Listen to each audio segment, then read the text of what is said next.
Welcome to Zonie Living. I'm Bonnie Stevens. Today we're talking about first responders and the serious toll that their jobs take on their mental health.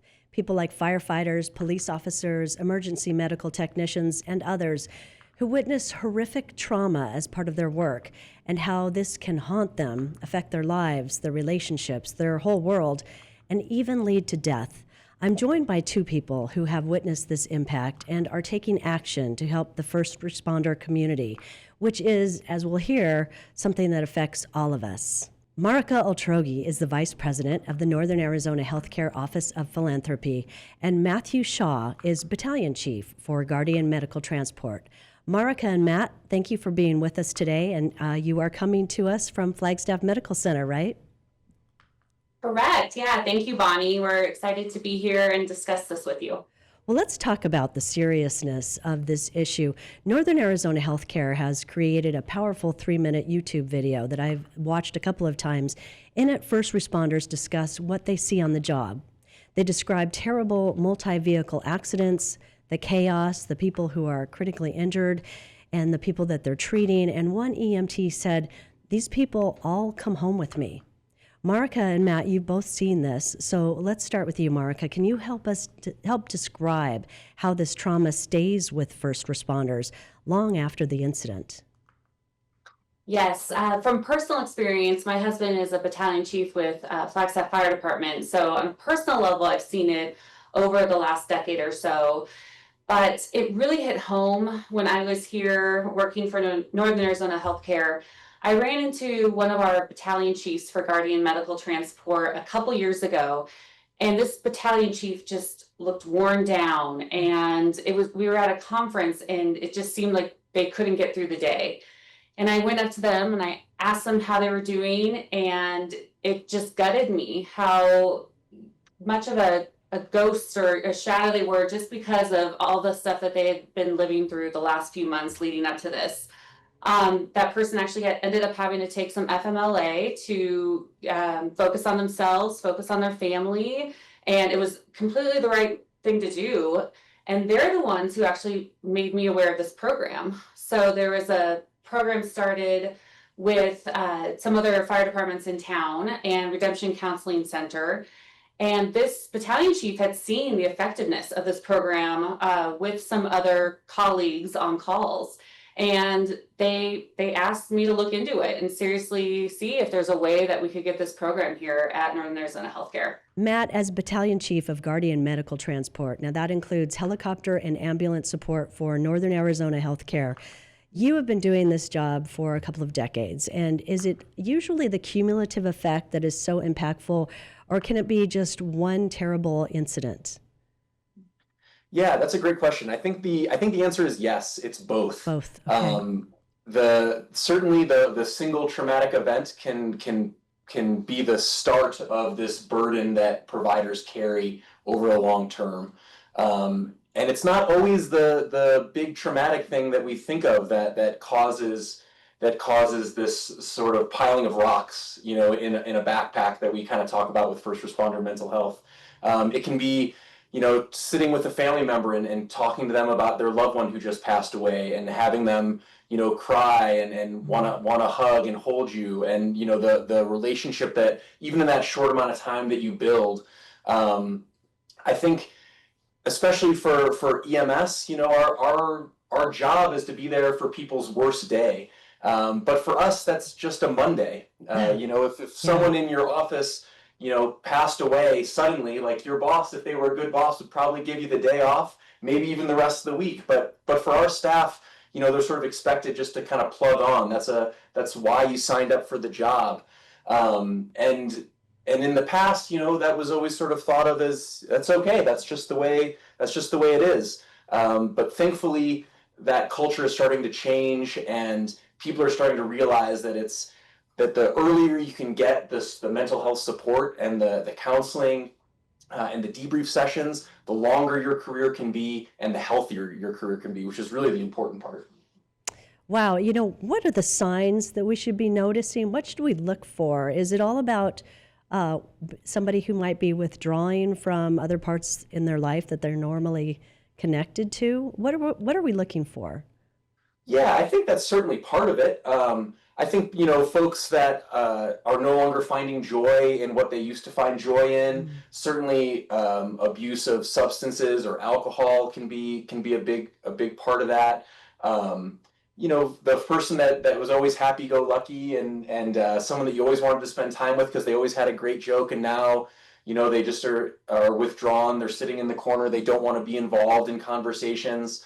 I think I try to think about mental health the same way we think about physical health. Like I know they're different, but they're also the same, and they're certainly intertwined. And when someone's mental health is struggling, you start to see a lot of those physical signs as well. The depression and maybe weight gain or things like that you can kind of keep an eye out for. Yeah, okay. Well, there was a time, as you mentioned, Matt, when we really didn't talk about mental health. As a society, we didn't acknowledge emotional trauma really, and especially the lingering impacts. And as you mentioned, we expected people to get over their trauma, to be strong, to move on. But sadly, it wasn't that long ago when we dealt with emotional trauma that way. But in recent decades, I know a lot of research has been done, and mental wellness is something that we now are more comfortable openly discussing. But Marika, you believe there's still a lot of work to be done to bring awareness to the subject and to dispel the stigma that's associated with mental health and to support those who are suffering as a result of their jobs. Let's talk about that a little bit. Yeah, thank you, Bonnie. It's interesting you said there is more conversation around mental health, and the stigma is lessening a lot, especially with these more recent generations. I think the interesting part about this is the first responder tie to it, though, because as Matt said, that's their job. Their job is to show up for you. Their job is to show up on your worst day and be their best selves. And so we don't think about the impact that it's having on them. We don't think about how they have to go home and look at their own child while they're thinking about, a child they had to rescue from a car accident. Or they go home, to their wives where they've just witnessed an awful atrocity in the community with another family. And we expect them to be our heroes. We expect them to show up, be solid, face a heart of stone, and just be ready at all times to answer the call. And so that first responder aspect, I think, is important in this because it's something that there was a stigma. A lot of them were like, no, we are tough. We're fine. We don't need help. It's our job. And fortunately, we started this program after some other organizations had, as I mentioned, some of the other fire departments. And I heard anecdotally that took a lot longer for them to get on board with this. And it really was because of Chris Fennell. He's a deputy chief at Flagstaff Fire and Summit Fire. He kept pushing the program. And finally, they started to see the change, not only individually, people being able to handle stressors or cope by themselves, but the stigma in the fire stations were starting to be more open about mental health. And so when we came on board with our Guardian medical team and our Guardian air team, I was expecting that same pushback. I was expecting them to be, no, we're fine, we don't need this.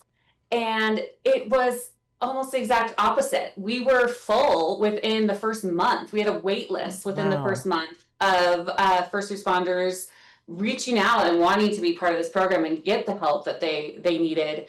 And it's really in part to our leadership.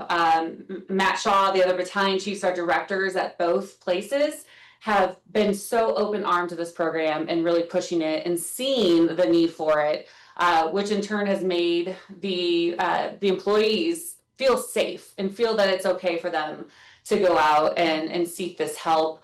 I'll never be so proud as when I was at the Guardian Medical Station and one of the battalion chiefs in front of the whole crew said, all right, guys, I'm off to therapy. I'll see you in an hour. And I was like, you guys are talking about this so openly. And that just really, the leadership made this program successful. That is phenomenal. That is so great to hear. And I'm so glad we've been able to make that shift and we're so open to help. Now, I know both of you believe in programs like mental health for first responders that can make a real life-changing difference. So, Matt, without naming names, can you give us some examples of what you've seen, some success stories of how support has helped first responders recover? Yeah, absolutely. I'll share a personal story, and it's one that I've shared with my staff on multiple occasions because I think like Marika said, like it is important to share my experiences as a leader at my agency. Sure. I've been doing this job for close to 20 years at this point, as much as I don't like to admit that. And through that time I've experienced lots of tough calls, lots of stressful calls that have been carried with me. And for the longest time, I came from a generation where counseling was not something that you wanted to do. I had negative experiences with counseling as a child when my parents got divorced, and so it wasn't anything that I wanted to continue into my adulthood. And so these calls would build up, and there was two calls in particular that stuck with me that were finally the calls that sort of broke the camel's back, so to speak. And they were both pediatric calls, and they were both horrific. And the first one, it took me a long time. I carried that child with me for years. And I would close my eyes at night sometimes, and I would see his face, and I would see his face on my son's face, who was about the same age.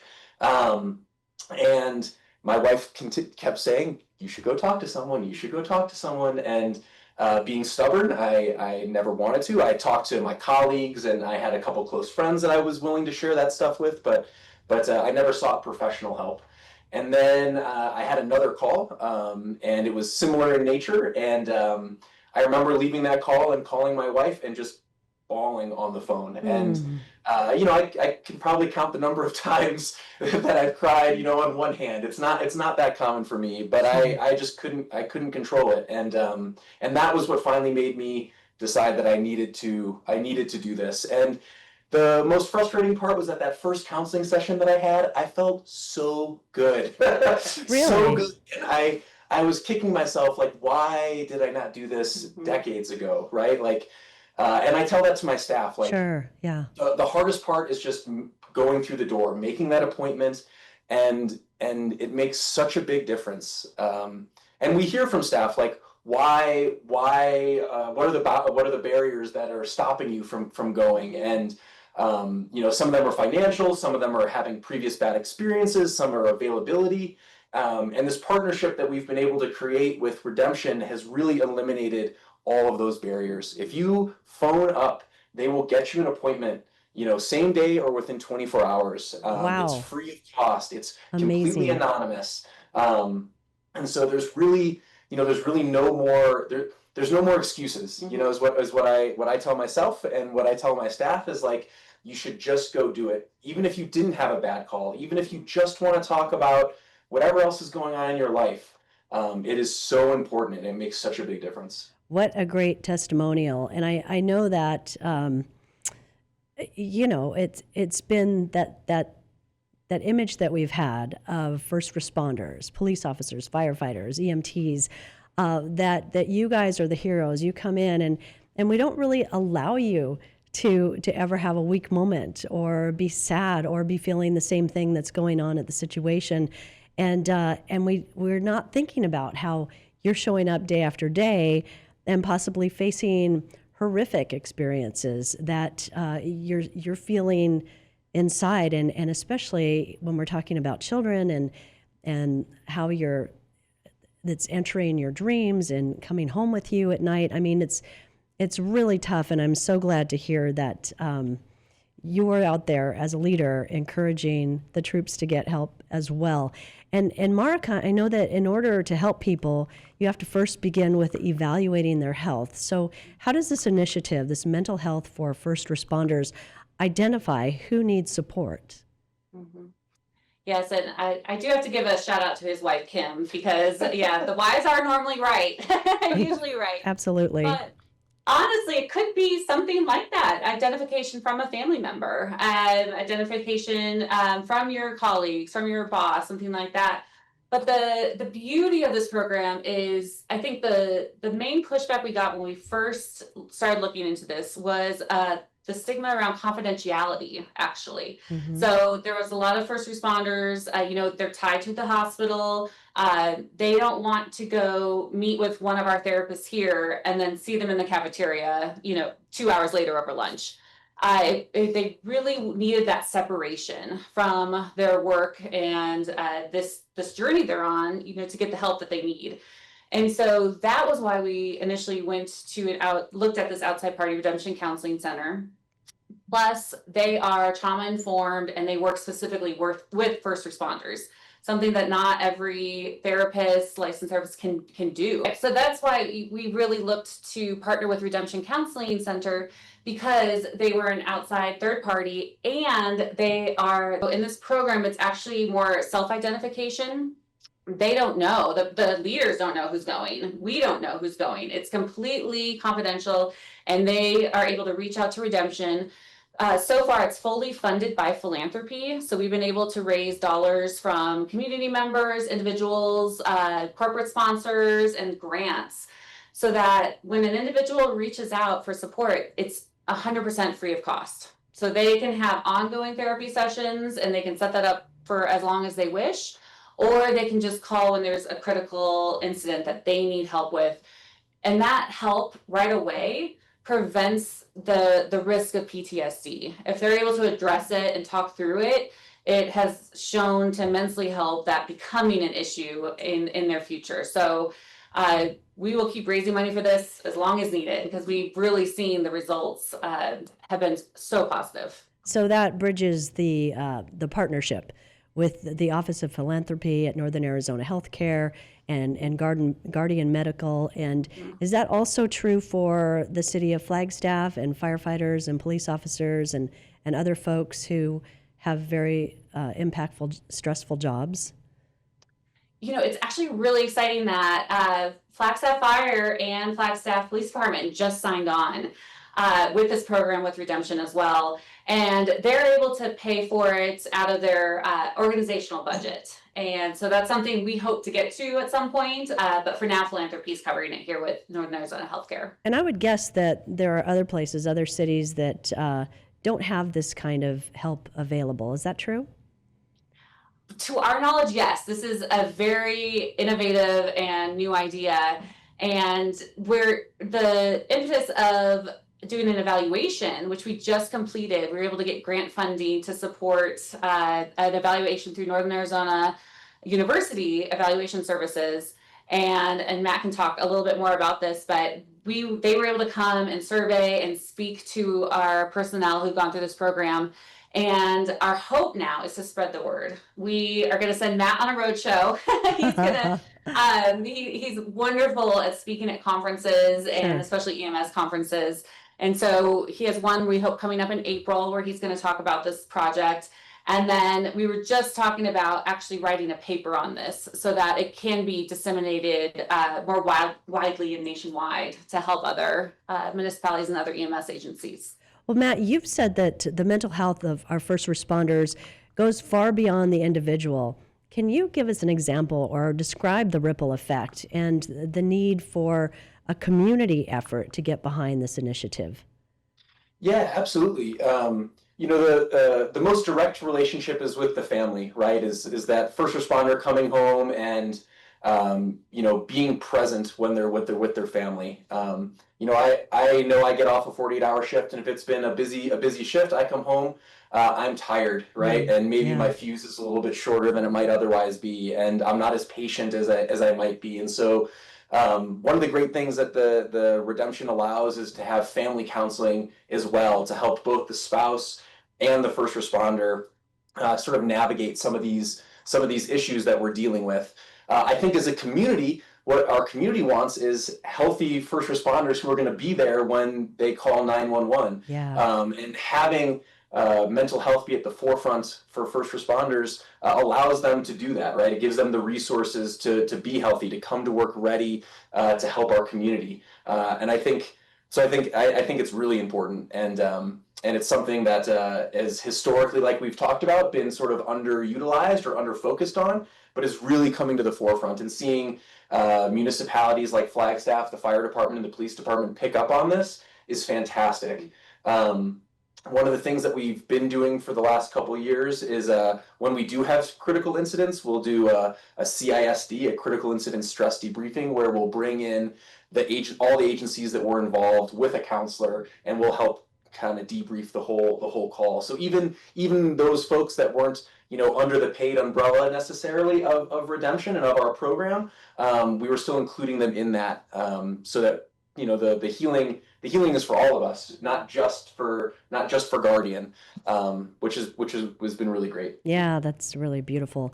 Well, May is Mental Health Month, as you know, and Marika and the Northern Arizona Healthcare Office of Philanthropy, that's the nonprofit organization. I don't know that we've been clear on that supports associated clinics and healthcare facilities within the Northern Arizona healthcare community.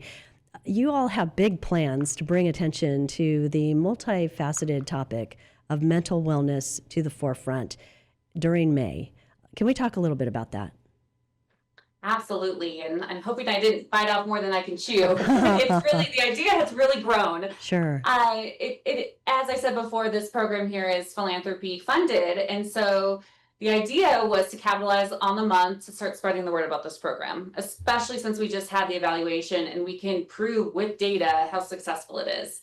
And so, that started the wheels turning, and then when Flag Fire and Flag PD also jumped on board, I was like, oh, we should partner with them.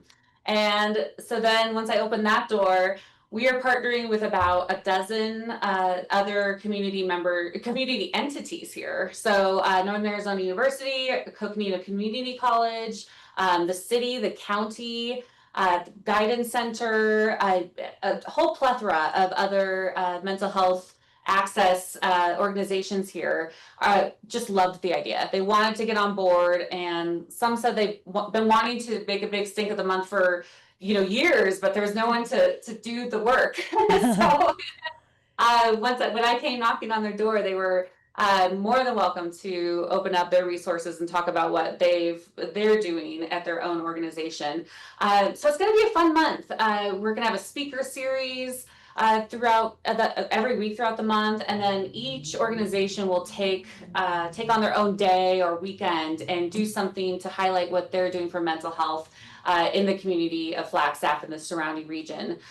So I'm really excited about it. It's going to culminate with a movie viewing of a woman who actually lives here in town that was a veteran, was a paramedic, and from an accident on the job as a paramedic, ended up losing her sight. And the amazing things she's done since then, but also the mental health struggles that she had to go through with that huge trauma in her life. And then following that, we're planning to do a panel of all the first responders here in town and Redemption to really shine a big light on this and make folks aware that this is available for them, but B, the other community members, just so they can support our first responders in a variety of ways. Well, that is fantastic, and I know that's a lot of work, so I applaud you both for being so involved in bringing this to the community as such an important topic. I expect so much will be discovered and unveiled through the Mental Health for First Responders program, and I know you'll be getting that information out and findings and success stories, and of course we look forward to that. Matt, remind us, what are some of the signs that we should be looking for, and why is this so important to the entire community? Yeah, like I said previously, I think we want to look for folks that are suddenly changed from their normal affect.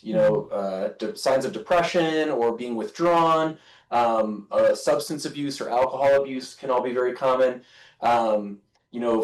Not being able to find joy in what you previously found joy in, being short-tempered, sudden weight gain, things like that can all be some of the signs of depression and that sort of buildup of PTSD that we get from the job.